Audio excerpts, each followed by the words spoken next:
segalanya bagiku.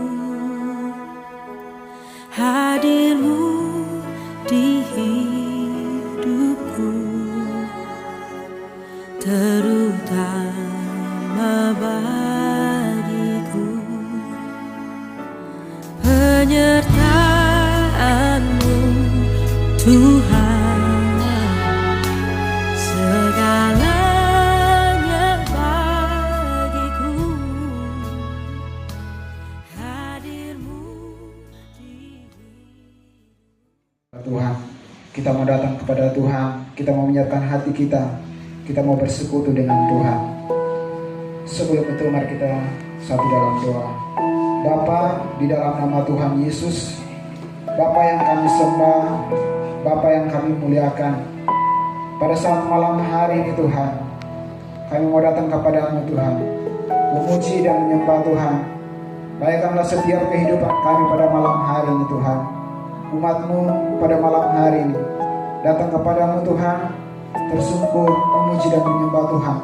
Layakkan setiap pujian dan penyembahan kami, layakkan setiap kehidupan kami Bapa. Ampuni segala dosa dan perbuatan kami, tindakan kami, pikiran kami Bapa. Biarlah malam hari ini pujian dan penyembahan kami menjadi dupa yang berbau harum untuk hormat dan kemuliaan bagi nama Tuhan. Terima kasih Bapa, terima kasih Tuhan Yesus. Segala intimidasi, kuasa kegelapan, roh-roh yang tidak berasal daripadamu yang mengganggu pikiran kami untuk menyembah Tuhan, kami berdoa di dalam nama Tuhan Yesus. Biarlah kuasa Roh Kudus melingkupi ruangan ini Tuhan, gereja ini menjadi pusat penyembahan untuk memuliakan nama Tuhan. Terima kasih Bapa yang baik, terima kasih Tuhan Yesus. Kami mengucap syukur kepadamu. Di dalam nama Tuhan Yesus kami berdoa. Haleluya, haleluya. Terima kasih Tuhan Yesus. Terima kasih Bapa yang baik. Kita angkat pujian penyertaan-Mu Tuhan. Terima kasih Bapa. Terima kasih Tuhan Yesus. Penyertaan-Mu Tuhan, segalanya bagiku. Hadir-Mu di hidupku,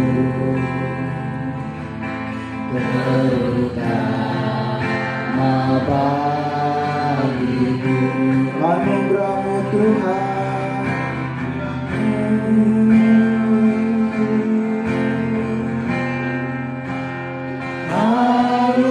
anugerah-Mu, semua karena anugerah-Mu, bukan karena kekuatan-Mu.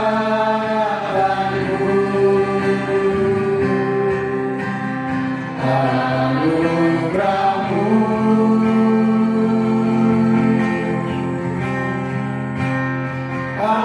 anugerah-Mu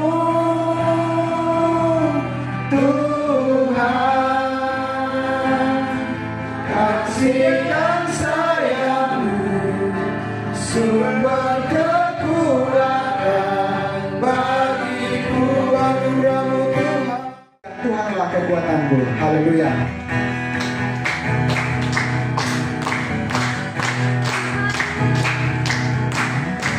Apa kekuatan dan maksud-Mu, gunung payung dan keselamatan-Ku. Padamu hatiku percaya, dalam kebenaran kota perlindungan. Mau selalu bersyukur, sebab cinta-Mu padaku takkan pernah berubah. Hatiku percaya, walau bumi bergoncang, gunung-gunung beranjak, namun kasih setiamu Sangat berdiri dari awal. Tuhan kasih kekuatan kita sama menjadi kesempatan kita dulu. Pertama-tama terima kasih untuk kesempatan bagi kami untuk bersaksi. Saya sudah lama sekali tidak pernah bersaksi, sudah berapa tahun tidak pernah berbicara dalam ibadah, tetapi sharing saja. Malam hari ini terima kasih untuk kesempatan bagi kami untuk bersaksi. Pertama-tama kami mengucap syukur, saya mewakili keluarga mengucap syukur kepada Tuhan karena sampai detik ini kami terus merasakan kebaikan Tuhan. Dan terima kasih juga buat Om dan Tante yang memfasilitasi kami untuk beribadah di tempat ini karena kami belum memungkinkan untuk mengadakan ibadah di rumah kami. Mungkin pertimbangannya karena jauh, biarlah kami yang datang dekat sama Bapak Ibu semua. Oke, terima kasih. Dan kesaksian kami pada malam hari ini yang terus menjadi kekuatan bagi saya dan saya sharing sama keluarga hanyalah firman Tuhan. Kita sering menyanyi bahwa firman Tuhan itu beserta dengan kita dan firman Tuhan itu bagaikan Raja Wali yang terus membawa hidup kita kepada ketinggian ketika kita menghadapi segala situasi yang tidak menyenangkan hidup kita. Apalagi dengan dunia sekarang, kita mulai dulu dari musim COVID dulu ya. Kita tahu bahwa musim COVID dulu semua sedih kehidupan itu jadi nampak begitu. Nah, kami terus merasakan kebaikan Tuhan. Dan waktu itu kan saya kena 2 kali COVID.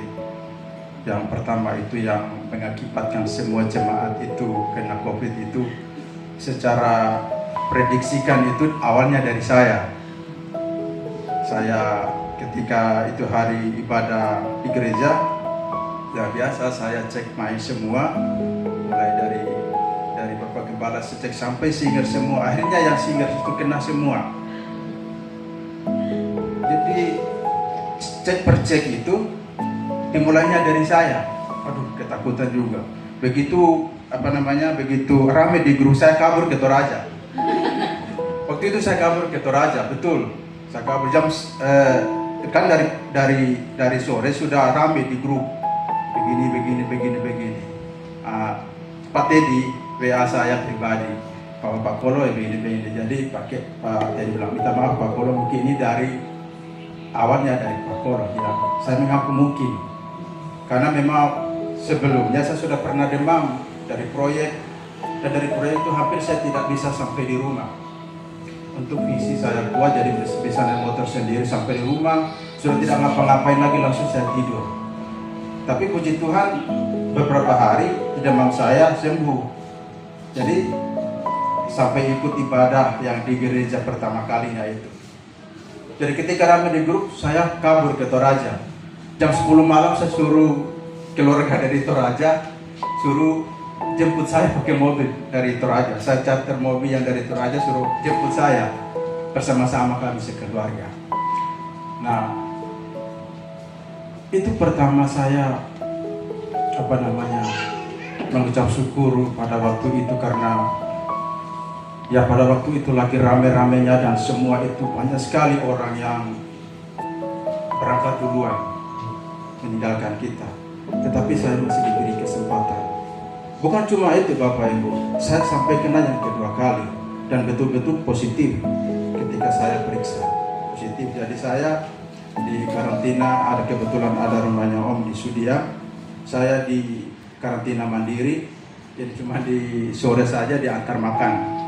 Tapi karena mungkin mamanya kesepian, akhirnya pulang saja ke rumah. Kalau kita kena bersama semua, tapi puji Tuhan tidak kena. Jadi cuma saya, yang lain tidak pernah kena.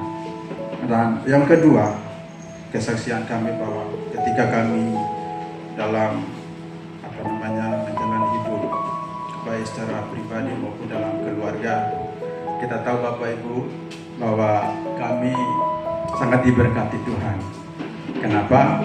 Karena doa Bapak Gembala itu yang mengatakan diberkatilah buah kandunganmu itu tergenapi dalam hidup kami. Cuma sayangnya mamanya sudah umurnya sudah ke atas, jadi ya sudahlah, kita terima saja. Sudah Alkitabiah bahwa kami sudah diberikan talenta 5. Jadi yang kami harus urus ini, yang 5 talenta ini tidak boleh diabaikan. Kalau Bapak Gembala 1 jangan sampai dikubur talentanya. Doa kami harus jadi yang satunya. Puji Tuhan. Dan betul-betul Bapak Ibu Saudara, secara manusia kami tidak punya kekuatan. Tetapi ketika saya merenungkan suatu firman yang mengatakan bahwa Roma 12 ayat 1 sampai 2 itu yang mengatakan bahwa janganlah kamu serupa dengan dunia. Itu betul-betul saya renungkan, betul-betul siang dan malam saya renungkan apa maksudnya itu. Akhirnya saya mengerti sekarang bahwa dalam segala hal itu memang kita diproyeksi untuk bukan menjadi serupa dengan dunia. Kalau kita dengar khotbah yang kemarin, kita diproyeksi untuk menjadi serupa dengan siapa Bapak Ibu? Khotbah yang kemarin, untuk kita diproyeksi untuk kembali serupa dengan Kristus. Jadi sebenarnya perjuangan hidup kita sebagai orang percaya satu-satunya, kalau saya boleh katakan ya, satu-satunya itu. Karena sesungguhnya keselamatan dalam Kristus Yesus itulah mengembalikan manusia pada rancangan yang semula, yang bersegambar dan serupa, bertumbuh dalam kualitasnya, yaitu karakter seperti Yesus, saling mengasihi, saling mengampuni. Dan yang terus ajarkan saya kepada anak-anak saya bahwa tanpa firman Tuhan kita tidak bisa buat apa-apa. Jadi saya mendorong mereka untuk membangun hidup mereka di atas dasar kebenaran. Nah, bagi mamanya, bagi Yosafat dan Yosua sudah dewasa, mereka sudah secara otomatis. Tetapi bagi yang 2 orang ini masih bergumul. Kadang-kadang seperti Bapak Evangelis, siapa lagi? Kusbi. Dan kadang-kadang darah tinggi dikasih turun lagi, begitu. Kadang-kadang darah sudah tinggi dikasih turun lagi. Tetapi supaya saya bukan marah atau tinggi suara saya supaya saya bisa didengar dalam hati, tidak. Tetapi biarlah menjadi bekal bagi mereka ketika dewasa bahwa tanpa firman Tuhan itu kita tidak bisa berbuat apa. Kita bisa kehilangan arah. Di situasi dunia yang gelap ini, apalagi peperangan di mana-mana, jika kita tidak kuat di dalam firman, pasti kita terbawa arus oleh berita-berita, akhirnya kecemasan, ketakutan, dan lain sebagainya. Sampai-sampai saya bosan membuka salah satu WA dari seorang ibu yang menurut saya sangat ketakutan. Kan ada info yang akan mati lampu 7 hari ya. Ada berita yang akan mati lampu itu 7 hari, 7 malam. Dan itu sudah cari bagaimana kalau sudah persiapan ini dan itu. Lah sudah Bu, semuanya itu dasarnya firman Tuhan. Tetapi kembali lagi bahwa kita semua, jika kita benar-benar mau merasa aman, adalah di dalam firman Tuhan. Firman Tuhan yang akan memberi kekuatan bagi kita. Ketika kita menerima Roh Kudus itulah yang memimpin kita kepada seluruh kebenarannya. Dan kebenaran itu yang akan menjadi kekuatan bagi kita. Menghibur hidup kita ketika kita mendengar deru perang begini, menolong kehidupan kita sehingga kita tidak cemas, tetapi kita memiliki satu optimis bahwa di tengah dunia ini anak Tuhan harus bertumbuh sampai rembah tengah hari.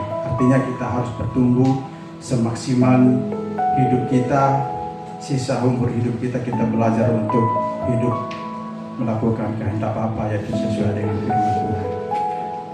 Puji Tuhan, kami dalam kuat, dalam kesehatan yang baik. Walaupun anak kami Yosua kemarin demam, pulang dari Malino, dan saya tahun lalu sempat istilahnya Pak Suryono nginap di rumah sakit, tapi tidak apa-apa, Tuhan menolong. Saya kira saya sudah kena jantung karena sakit sekali, ternyata asam lambung katanya. Dicek-cek Papa tidak pikiran, Papa saya tidak. Ternyata itu terlalu makan banyak asam. Saya suka yang asam-asam, jadi ya sudah.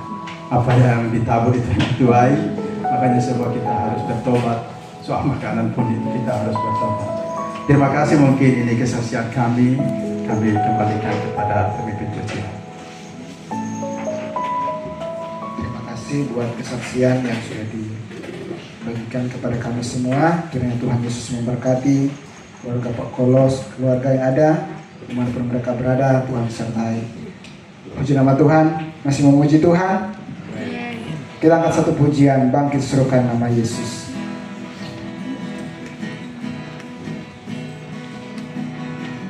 Bangkit serukan nama Yesus. Maju nyatakan kuasanya. Kita buat iblis gemakan, kalahkan tipu dayanya dengan kuasa namanya. Semusim berlalu, namun kau selalu lihat aku. Kasih dan setiamu tak pernah di hidupku. Dari samudra kebaikan-Mu Bapa takkan habis di hidupku. Lebih tinggi dari cakrawala, tak terbatas kasih-Mu.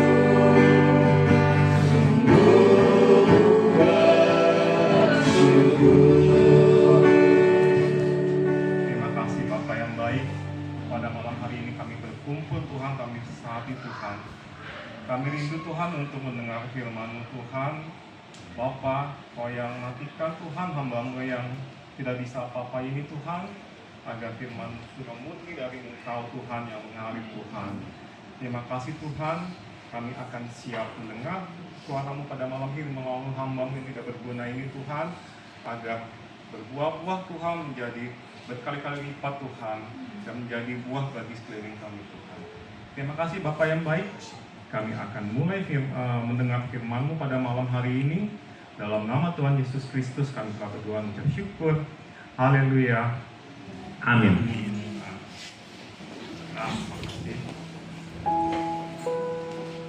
Sebelumnya terima kasih kepada Om Doni, Tante Lanco yang telah memberikan kesempatan pada malam hari ini untuk bisa menyampaikan kebenaran firman Tuhan.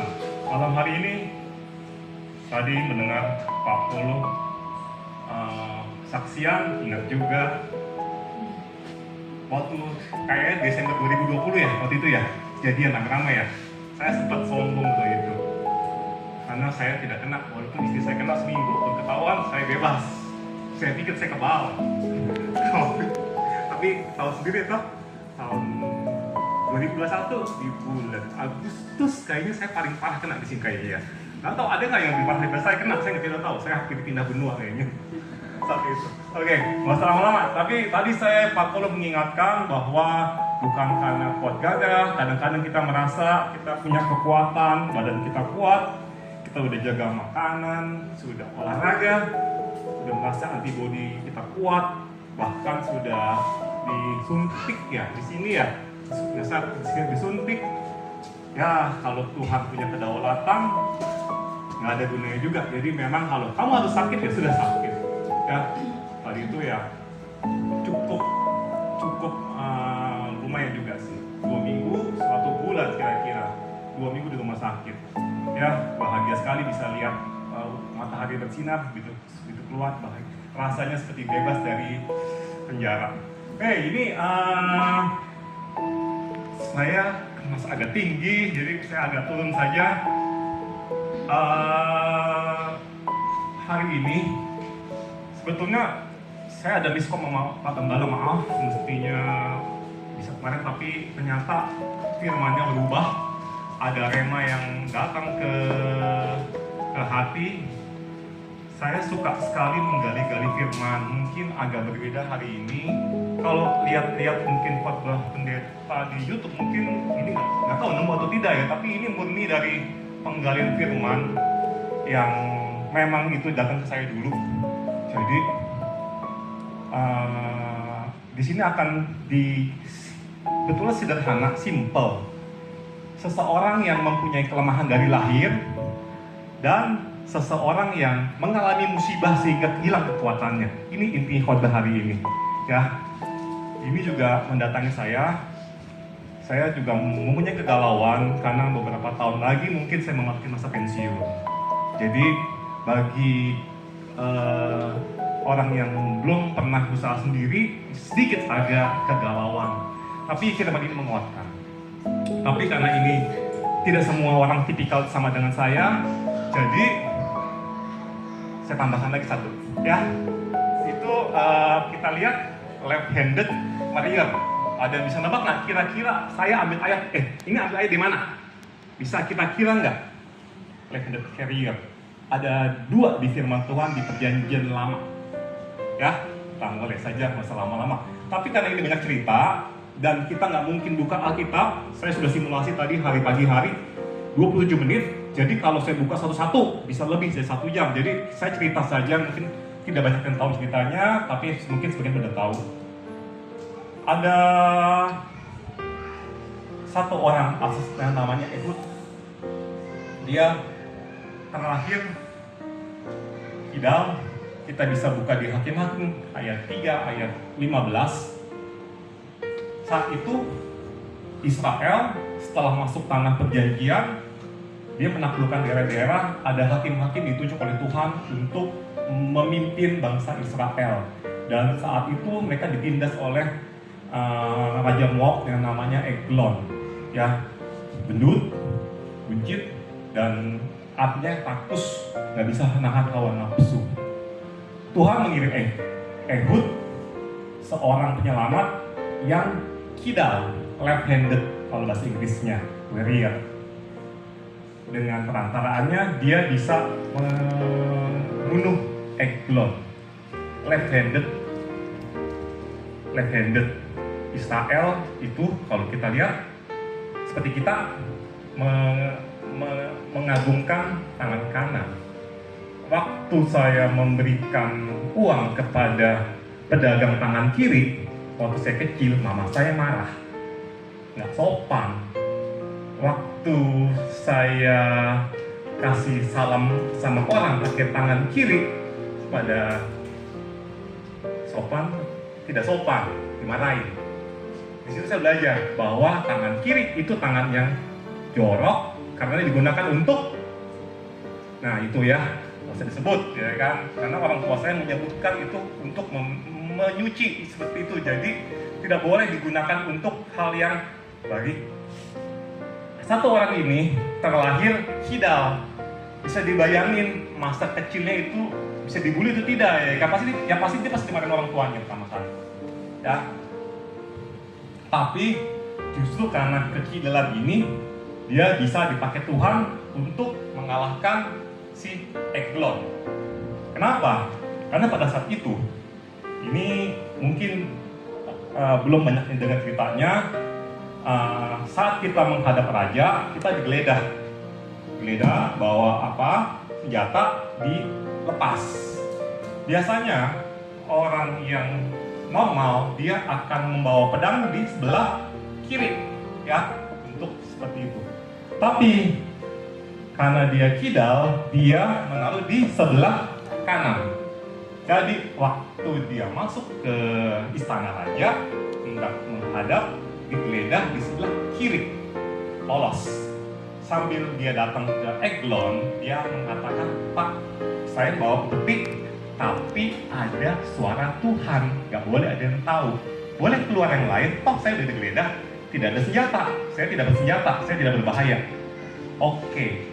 Dan Kita tahu ceritanya dia bisa membunuh Eglon dan bangsa Israel ke gunung. Dia lari ke gunung Efraim, dia tiup sangkakala, dia serang bangsa Moab sehingga Israel terbebas dari bangsa Moab yang menindas. Jadi kalau kita punya kelemahan sejak lahir seperti Ehud, Tuhan bisa pakai. Ya, kita lihat Pak David kan bukan orang Tionghoa toh, tapi nyanyi lagu Mandarin toh di depan. Itu faktor yang kejutan. Pak David bisa bahasa Mandarin, walaupun artinya mungkin kurang bisa. Ya hanya kita sama-sama bisa. Yesu, Yesu, apa itu ya waktu itu ya? Gitu tuh. Saya juga itu kan, I sing you. Jadi saya bilang, nggak usah mati-matian lah. Gak ada yang tahu di sini kalau kita salah sebut, kan? Kita yang penting pede nyanyi, toh nggak ada yang ngerti juga kalau kita salah toh di sini toh. Saya bener nggak tahu kalau saya salah nyanyi toh, yang penting kita pede aja. Saya seperti itu toh. Ya. Tapi ini kejutan. Misal ya toh, Bapak kan bukan orang Tionghoa. Ada Tionghoanya? Ada sedikit. Ya. Sedikit. Pak Kolo yang jelas Tionghoanya lebih banyak toh. Itu satu kejutan. Oke, kedua, biasanya orang yang seperti ini, orang lemah dipandang enteng. Sehingga sangat mungkin dia bisa menghasilkan kejutan. Mungkin di Makassar orang kidal banyak. Tim saya yang kidal tuh tadi saya hitung tadi pagi, saya data yang kidal siapa aja di kantor? Ada 5. Ada 10% berarti. Karena tim saya ada 53 orang. Yang sedata 10% dan sesuai dengan Google 5%. Tapi saat itu waktu saya di Jonggol atau di Pekanbaru tidak ada satupun tim saya yang kidal. Jadi kidal itu langka, ya. Sini ada kidal, astaga Pak Kolo, memang mengejutkan. Sudah kesaksian, kena COVID, kidal juga, luar biasa, langka. Oke, next ya, ini cerita Eglon sudah mengerti orang yang sejak lahirnya tidak ada sesuatu yang spesial dan tidak mempunyai kekuatan. Nah, kita bilang begitu. Tahu arti kata tadi dia suku Benyamin ya. Suku Benyamin. Arti suku Benyamin tahu sendiri apa? Putra dari tangan kanan. Sudah Israel, Benyamin pula. Berarti suku ini sangat mengutamakan tangan kanan. Waktu Rahel melahirkan Ben-Oni diganti jadi Benyamin. Artinya putra dari tangan kanan. Plot twist. Ehud lahir seperti itu. Saya yakin itu si Ehud masa kecilnya pasti dibully-bully sama teman-temannya karena pakai tangan kiri. Oke, poin-poin yang saya sarikan kenapa bangsa Israel tidak suka tangan kiri ini.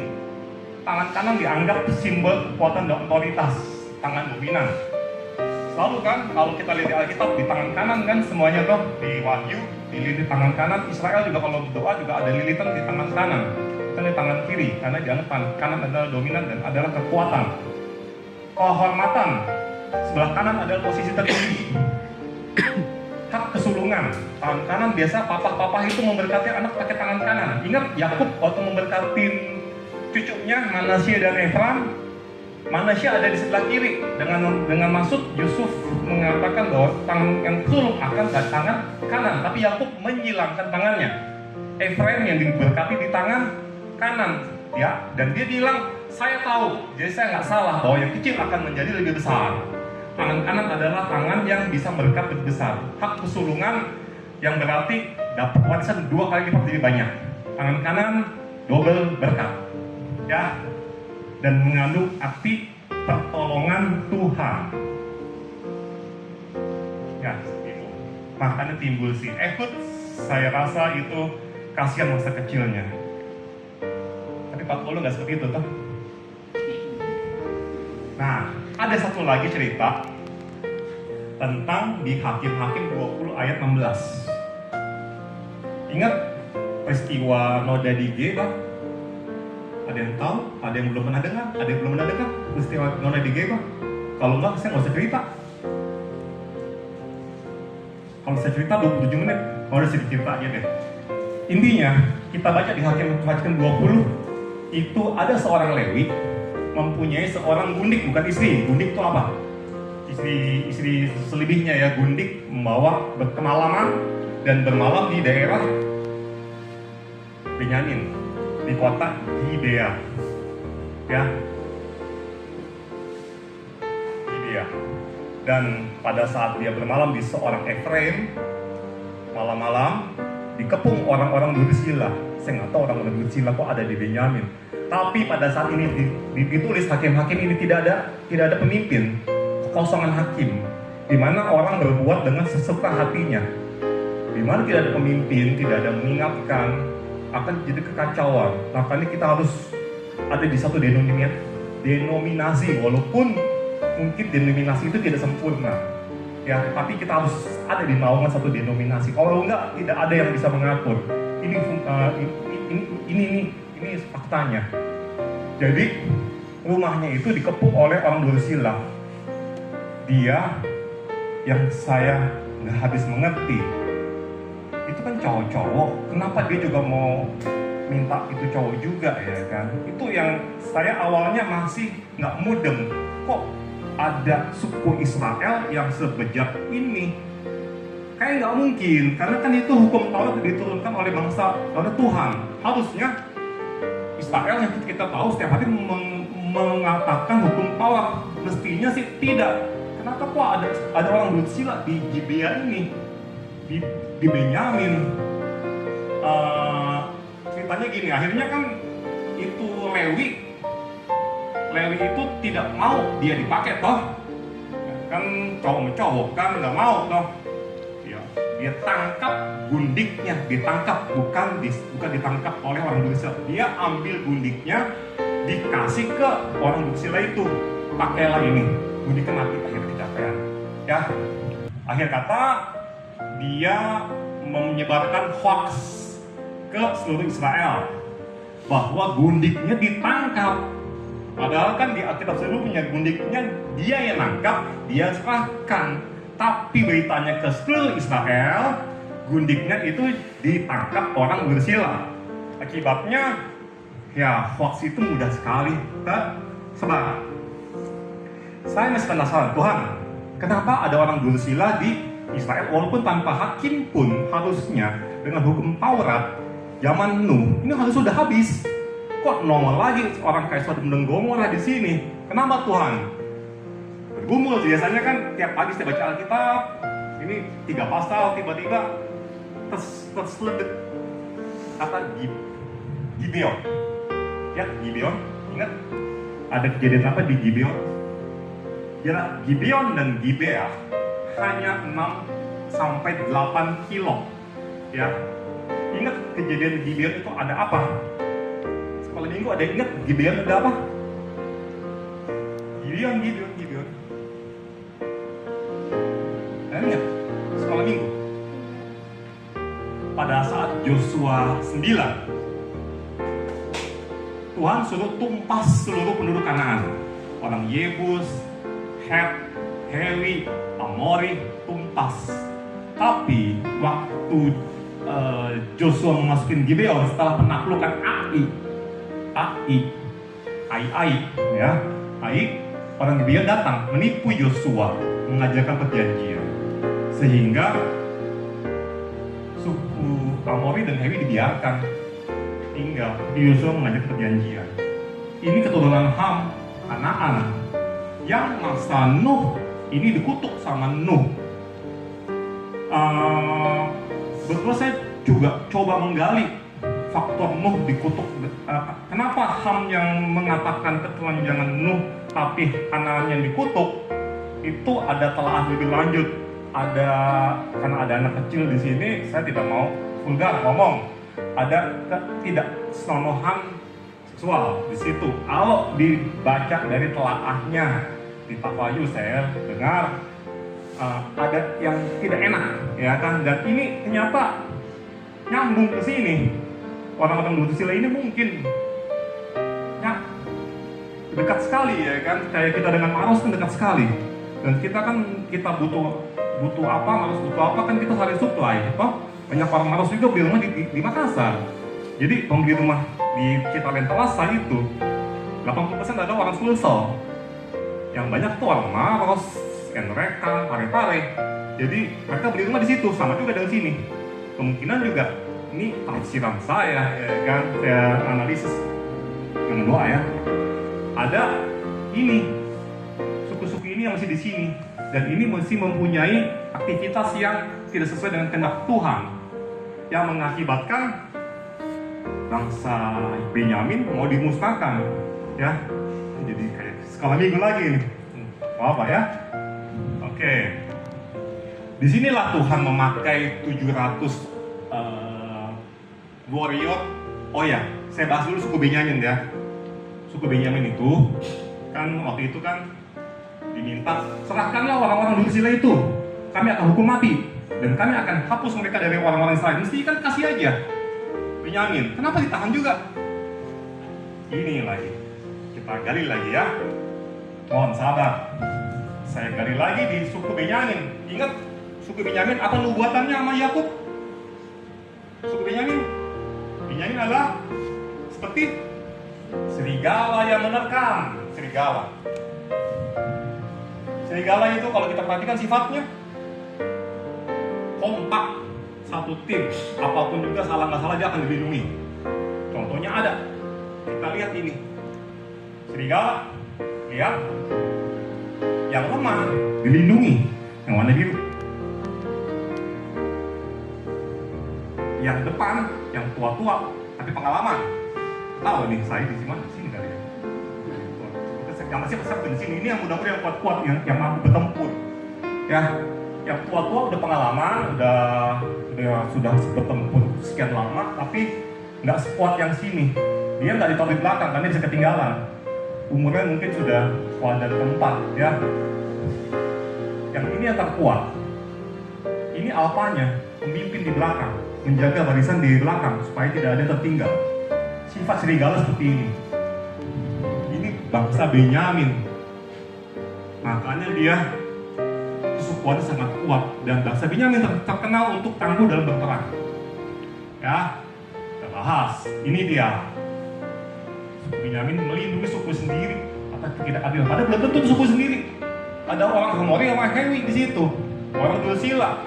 Kalau saya sih nggak yakin ya orang Israel mau melakukan aktivitas seksual seperti itu, male to male ya, nggak mungkin kayaknya. Saya nggak bisa terima logika seperti itu.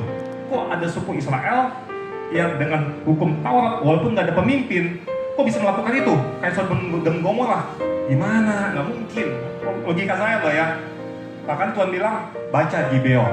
Oke. Cek petak Gibeon, sama-sama daerah Benyamin. Oh dekat.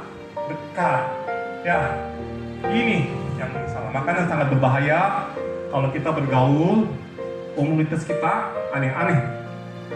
Kalau ada sesuatu, satu suku bisa habis, ya. Dan Tuhan membangkitkan 700 left-handed warriors. Kita baca di sini. Dari segala laskar ini ada 700 orang pilihan yang kidal. Benyamin ya, left anak tangan kanan, dan setiap orang dapat mengumban dengan tidak meleset sehelai rambut pun. Kemampuan sukunya Saul yang menghadapi Goliat dipakai oleh Daud. Dengan tidak meleset sehelai rambut, jidat Goliat walaupun selebaran hanya 3 cm, sasarannya empuk. Pernah lihat di Google kecepatan slingers itu berapa? 120 km per jam. Pistol yang paling kecil berapa kecepatannya? 90 km per jam. Jadi slinger itu lebih mematikan daripada pistol kecil. Ya, jadi sangat berbahaya. Nah, yang uniknya, saya tanya sama Tuhan lagi, kok bisa ada kidal lagi di sini? Sedangkan suku ini dilatih oleh tangan kanan, dan suku ini adalah suku yang tangan kanan sesuai dengan arti namanya, Benyamin, anak dari tangan kanan. Kenapa ada tangan kiri lagi ngomong lagi? Saya ada diarahkan lagi, analisis lagi seperti ini, bahwa orang-orang ini adalah tentara yang cacat pada saat bertempur. Dia kehilangan tangan kanan, kehilangan tangan kiri, dan dia berlatih agar tetap bisa bertempur dan berperang. Dia tangan dan menolak pensiun. Pensiun salah ketik. Dia menolak pensiun. Mereka nggak mau mengasihani diri sendiri. Sehingga walaupun terluka, dia akan berperang. Binyamin. Tangan kanan nggak ada, kekuatan nggak ada. Tangan kiri dilatih. Gimana cara latihnya? Rambut kuda digantung di pohon pakai batu sebagai sasaran tembak. Melatih dia. Pakai tangan apa? Tangan kiri. Awalnya kanan, tapi karena sudah cacat, mereka latih tangan kiri. Kalau yang kuat kita sudah habis, oh saya bangkrut Tuhan, kok keluarga saya kok tiba-tiba kok ambrol, kok ada sesuatu musibah terjadi, kita mesti bisa pakai kelemahan yang Tuhan pakai. Ada syaratnya nanti di kesimpulan, ya. Latih tangan kiri. Tapi kan latih tangan kiri ini kan nggak bisa orang yang males, ya. Ini harus spend waktu. Gini loh, talenta bisa dipindahkan. Tuhan pasti mau orang yang melipat gandakan talenta. Kalau kita nggak mau melipat gandakan talenta atau kita malas, pasti dibuang. Saya percaya talenta bisa dipindahkan, ya. Makanya saya pernah bilang saya beli piano walaupun yang murah. Walaupun sekarang masih nggak bisa, tapi saya percaya nanti pada saat saya pensiun, kalau saya rajin latihan piano, Tuhan akan ada talenta yang pindah ke saya. Karena kan saya bisa bantu pelayanan. Sekarang kan hanya bisa jok-jok, kalau saya suruh nyanyi, saya kabur, ya kan? Nggak bisa, nada saya tidak enak didengar. Tapi kan waktu di Talasa itu kan ada piano kan, Casio tuh, ya itu piano yang harganya murah. Saya mau latihan, tapi senam jari itu nggak mudah bagi saya yang udah umur segini. Latihan nggak pegel dan nggak kuat dan nggak gitu telaten, karena waktu luang saya juga sedikit malam-malam. Tapi saya percaya Tuhan akan bisa pindahkan talenta dan saya akan tetap latihan, apalagi nanti pas saya pensiun. Saya ingin menjadi left-handed warrior. Memang umur tidak muda lagi, tetapi saya tetap bisa berperang. Walaupun sudah kuadran keempat kehidupan, ya. Kalau kan umur manusia 70-80 tahun toh. Nanti kalau kita bagi 4 kuadran, saya sudah masukin kuadran keempat kehidupan, menjelang pensiun. Dan sekarang udah boleh siap-siap latihan. Supaya saya pensiun, ini menjadi super warrior seperti ini. Ini Tuhan minta. Kamu jangan bilang kamu mau pensiun, kamu mau slow living. Tuhan nggak mau. Tetap ada peperangan hebat di depan mata. Kita harus latih. Kita punya, walaupun kekuatan kita sudah berkurang, kamu harus tetap melatih semuanya. Bersiap untuk masa pensiun dengan peperangan yang terjadi. Dan itu mungkin nggak mudah. Latih tangan kiri kamu. Latih yang kamu belum kuat sekarang. Tuhan bilang seperti itu. Ini dalam saya. Makanya waktu kemarin saya dipindah 18, split firmannya ke sini. Dan ini firman yang jadi tema saya selama ini. Tuhan, Timo, siap kamu masa pensiun, kamu bukan sebagai orang tua yang dikasihani, tapi akan sebagai warrior yang hebat. Seperti 700 orang kidal, orang Benyamin. Ya, seperti itu. Nah, kesimpulan. Kesimpulan. Kelemahan akan menjadi kekuatan. Kalau kita mempunyai planning, rajin dan belajar. Gak ada orang malas di sini ya, malas di skip. Harus ada rencana, harus rajin, karena latihan menembak itu butuh tenaga, butuh waktu. Seorang juara dunia tenis butuh 50.000 jam latihan tenis, 50.000 jam. Ya, ingat Indonesia itu juara melihat layar HP. Satu hari berapa? 7 jam. Waktu saya khotbah kemarin 5,6, tahun 2025 naik 7 jam, 2024 5,1 jam. Nomor 2 Brasil, Indonesia nomor 1. Apa yang dilihat? Hehehe. Gemes saya lihat kadang-kadang lihat staff seperti itu. Yang dilihat, lucu ya, bangun enggak? Kagak, ya kan? 7 jam. Ya, makanya saya tidak mau punya medsos, tapi jangan ngikutin, ya. Karena saya takut waktu saya habis di medsos. Medsos itu candu. Saya pernah buka, tiba-tiba 2 jam hilang. Maka saya skip. pada saat COVID, saya nonton film seri kungfu, tenang, sampai jam 3 nggak bisa berhenti loh, 78 seri, kapok selesai nggak mau nonton lagi, buang waktu bagi saya loh ya, buang waktu dan tidak ada gunanya. Ini time management, atur waktu, ada waktunya kita senang-senang, ada waktu kita belajar. Ingat, juara tenis butuh 50.000 jam latihan, ya. Nggak ada tuh orang bisa ahli tanpa latihan. Fokus kebutuhan masa depan. Nah, itu ada anak saya. Waktu dia mau kuliah, saya tanya, kamu udah cek kuliah yang kamu ambil, kira-kira dipakai nggak di masa depan? Ada, Pi. Bisa. Banyak yang pakai.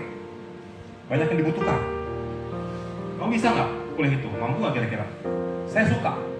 Oke, berarti ada passion. Suka? Yakin kamu bisa? Bisa. Dia lulus, 2 bulan dapat pekerjaan. Karena memang kebutuhannya ada. Fokus untuk masa depan. Lihat, kira-kira apa yang dibutuhkan. Jangan asal kuliah, asal lulus. Banyak yang lulus, masuk lamaran saya, ya, psikologi ngelamar ke properti. Ahli kuliner ngelamar ke properti. Apalagi ya? Ahli nuklir juga ada tuh yang ngelamar. Saya juga bingung. Ini gimana saya bisa terima ya kan? Nggak ada kemampuan semua. Saya butuh ahli listrik, ahli bangunan. Tapi yang masuk tuh begitu nih. Ya kan? Kira-kira ada juga. Ya gitulah. Ya kan? Banyak sekali. Aneh-aneh kalau kita lihat. Perawat juga ada ngelamar. Nurse, ya kan? Sana. Saya jadiin sales juga tuh. Ada guru tuh jadi saya jadiin sales supaya dia bisa merawat orang dengan baik. Oke. Rencana, rajin belajar, fokus pada kebutuhan masa depan. Lihat, Ehud itu sebelum dia memulai Eglon, dia siapkan apa? Pisau bermata 2. Karena apa? Eglon gendut. Satu mata mungkin nggak cukup mengerak perutnya, matanya banyak, ya. Begitu dicoblos, tenggelam. Jadi satu mata nggak cukup, dia bikin pisau mata 2. Planning, fokus masa depan apa aja. Anak saya kedua juga sama. Kamu kuliahnya apa? Aktuaria. Yakin dia dapat kerja? Bisa. Itu anak saya yang pertama, saya nggak bantu sama sekali loh. Kan ada yang bilang, Bapak bantu ya di perusahaan dut saya. Enggak, ya kan? Tidak ada waktu sebantu sedikit pun dia masuk dengan doa sendiri. Masuk dia. Practice make perfect. Ini idiom yang kita sama-sama tahu semua. Latihan terus pasti menjadi sempurna. Ya, itu saja firman hari ini. Saya kembalikan kepada Om Dodi. Terima kasih atas waktunya.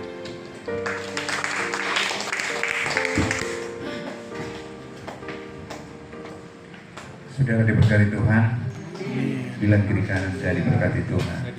Mari semua kita berdiri. Kita akan menyerah.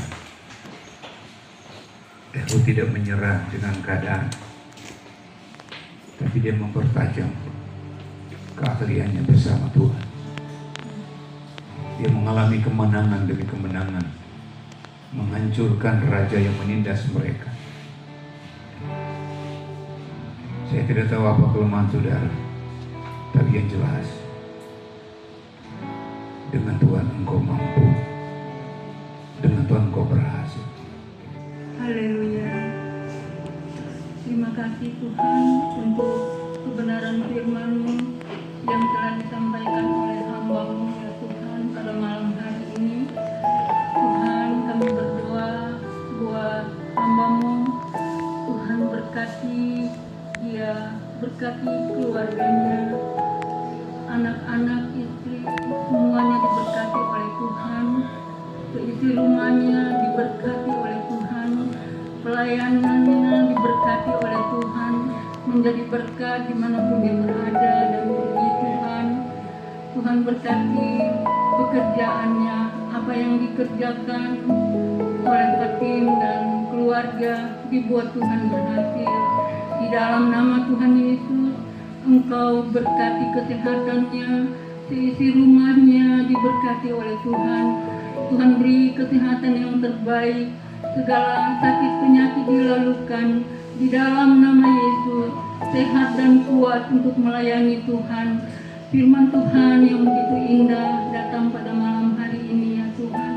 Hamba percaya kami semua diciptakan Tuhan. Tuhan punya rencana bagi kehidupan kami.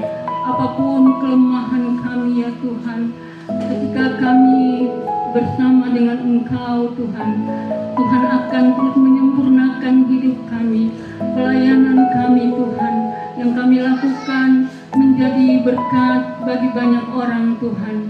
Terima kasih Bapa yang baik, dan hamba percaya rencana Tuhan tidak pernah gagal di dalam setiap kehidupan kami. Tuhan, biar firman Tuhan itu yang datang bagi kami malam hari ini. Kami adalah orang-orang yang berguna, orang-orang yang menang sesuai dengan kehendak-Mu ya Tuhan. Kami percaya Tuhan, Engkau terus memberkati hidup kami. Engkau terus memberikan kekuatan bagi kami. Kelemahan-kelemahan kami taruh dalam tangan Tuhan. Biar Tuhan menyertai, Tuhan menyempurnakan kami semua yang ada pada malam hari ini. Biar kami Tuhan berguna bagi orang lain, dimanapun kami pergi dan berada, menjadi berkat bagi orang lain sesuai dengan kehendak-Mu ya Tuhan. Terima kasih Bapa, terima kasih Tuhan. Berkati hamba-Mu, berkati kami semua malam hari ini. Biar firman-Mu jatuh di tanah hati kami yang baik, bertumbuh, berakar kuat, dan menghasilkan buah-buah untuk hormat dan kemuliaan nama Tuhan. Terima kasih Bapa, kami sudah berdoa menerima berkat Tuhan dalam nama Yesus. Haleluya. Amin. Tuhan. Rabu depan ibadah tengah minggu yang kena giliran adalah keluarga Ibu Isma. Dan kalau ada perubahan nanti disampaikan pada hari Minggu. Mari semua kita berdiri. Haleluya. Segala puji syukur bagimu, ku tinggikan nama-Mu selalu, kemuliaan hanya bagi. Sambil mengangkat tangan kita, terpujilah.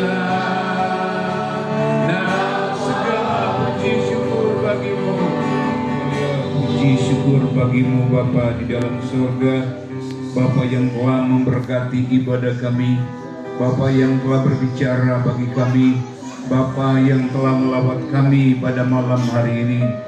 Hamba melepas berkat buat Pak Kolo, Ibu Ripka dan anak-anak.